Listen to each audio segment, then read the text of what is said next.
Yamot. Oo, Bichuga Per. Mangit. Kasi dyan na naman sila eh. Bibe? Yung bibi. Ang dami na kanila eh. Ang bigat nga eh. Pero ito muna mga bata helmet. Epal muna tayo dito sa bagong TikTok. Upload po ni Prof. Doc Shelo Magno. May sinagot po kasi siya. Pero kasi kailangan naman tayong sagutin, Bichuga Per. Kasagot-sagot. Kasagot-sagot kasi kailangan mas maipaliwanag ng tama. Kasi iba yung ipinapaliwanag nitong TikTok-terista na to. Wow! Naka-live nga yan eh. Dumalo ako sa live, Bichuga Per. Tapos, Ang gulo nila. Oh. Siyempre muna mga bata helmet, today sa Barber. Happy day sa lahat ng mga bagong pasok sa channel to. Please don't forget to click the subscribe button, tiny bell para laging updated sa lahat ng mga ineparan sinasasawa namin ni Bichuga Per. O diba? Oo nga pala Bichuga Per. Yes. May pang malakasan na paayuda sa barangay Sulong. ay wow! Tara, dali. So abangan nyo yan mga bata Halika na, alis na ako. Teka lang! Abangan nyo yan mga bata helmet, yung pangmalakasan na ayuda na pinaabot po ni Kapitana Bell. Dalian mo, alis na ako. Teka nga lang! Pero ito muna, epalan ko muna tong pangmalakasan na hina-high blood ako, Bichuga Per. Bakwag. Nakaka-high blood. Hindi ka ano-ano yung... Kasi- pagha-high blood mo na yan. sige. Wala yung bearing. Oh. Dapat ninonchalant lang yan. Nantalantalantalan. Chalant.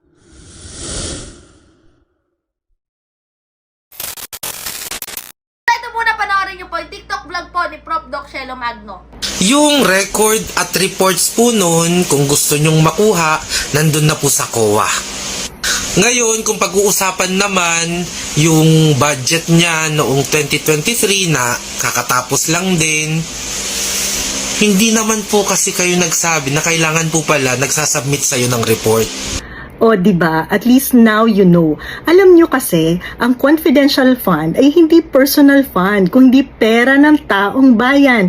Pera po yan ng taxpayers. Ngayon, kung tunay tayo sa transparency and accountability, hindi na kailangang sabihin na magpaliwanag sa taong bayan kung paano ginastos ang perang ito. Pero, kung peking transparency and accountability, magtatago sa likod ng confidentiality, ang tawag po dyan, budol. Di ba, Bichuga Per? Kung ikaw, taxpayer ka, Oh. dapat, meron ka talagang kiber at kibo, di ba? Oo, diba? Meron ka dapat dyang karapatan. Eh, bakit ito naman sila yung TikTok-terista na yan? Hindi ko alam. Parang hindi ko matching. Alam mo yun, Bichuga Per? Parang sabi niya, about the COA na dapat daw pala nagre-report kay Prof. Doc Shelo Magno. Hello, hindi mo ba nag-get? Kuyang, nako, mukhang hindi mo yata naintindihan yung in-upload ni Prof. Doc Shelo Magno. Nga eh. Yung previous niya about dyan. Hello muna para sa mga taga-COA. May ganap shoutout po sa lahat ng mga nagtatrabaho sa COA. And syempre kay Dean Heidi Mendoza. Hello po, Dean! Abangan nyo yung pangmalakasan na bag raid. Ni Dean Heidi Mendoza with nag-isa lang naman to, Bichuga Per, the one and only former Senator Leila De Lima. Pero ito na nga, Bichuga Per. Etong si nang chalant na yan. Alam niyo mga bata helmet yan ng sa TikTok eh. Dapat maging mapanuri tayo kung ano yung pinaniniwalaan at pinapanood natin. Kasi dyan talaga mabilis ang informasyon dyan. Pero hindi lahat ng information dyan or informasyon totoo. Kadalasan dyan yung totoo binabaluktot na ako. At yung kasinungalingan ginagawang totoo. Diba? Kaya dapat. Kaya si nang-chalant na yan. Pero nang-chalant ba siya? Nakakaloka talaga, Bichuga Per. OA ba o nang-chalant? Nang-chalant yan. Confidential fund. Sabi nga ni Prof. Doc Shelo Magno, may karapatan tayo dyan dahil hindi yan nila personal na pera. Mga nakaupo dyan sa gobyerno, kundi pera ng taong bayan yan. Kaya may karapatan tayo dyan na tanungin saan napunta. Pero kung si nang-chalant, hindi naman siya nagbabayad ng tax, ha? Kung di yan nagbabayad ng tax, wala tayong pakialam yan.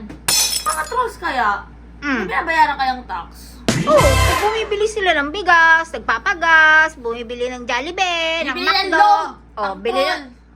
Sa bagay, yung VAT, no? Oo. Pero ayan nga mga batang helmet, anong masasabi nyo naman dyan? And abangan nyo pa yung mga pangmalakasan talaga na TikTok vlog ni Prof. Doc Shelo Magno. Lalo na yung pagsagot niya sa mga troll na kailangan naman talagang sagutin dahil sagot-sagot dahil binabaluktot nila nila ang katotohanan. Ayun na nga eh. Kayo ba mga kabatang helmet? Gusto nyo bang maging si Mang Tomas kayo? Lalo si Mang Tomas! Ano?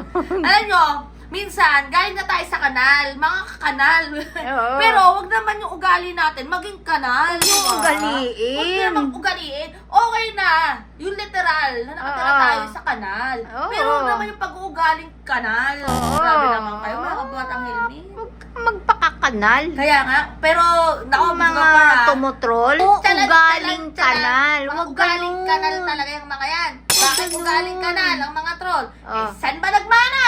Sa kanal. Ha? Hindi! Saan? Saan ba napupunta yung galing sa kanal?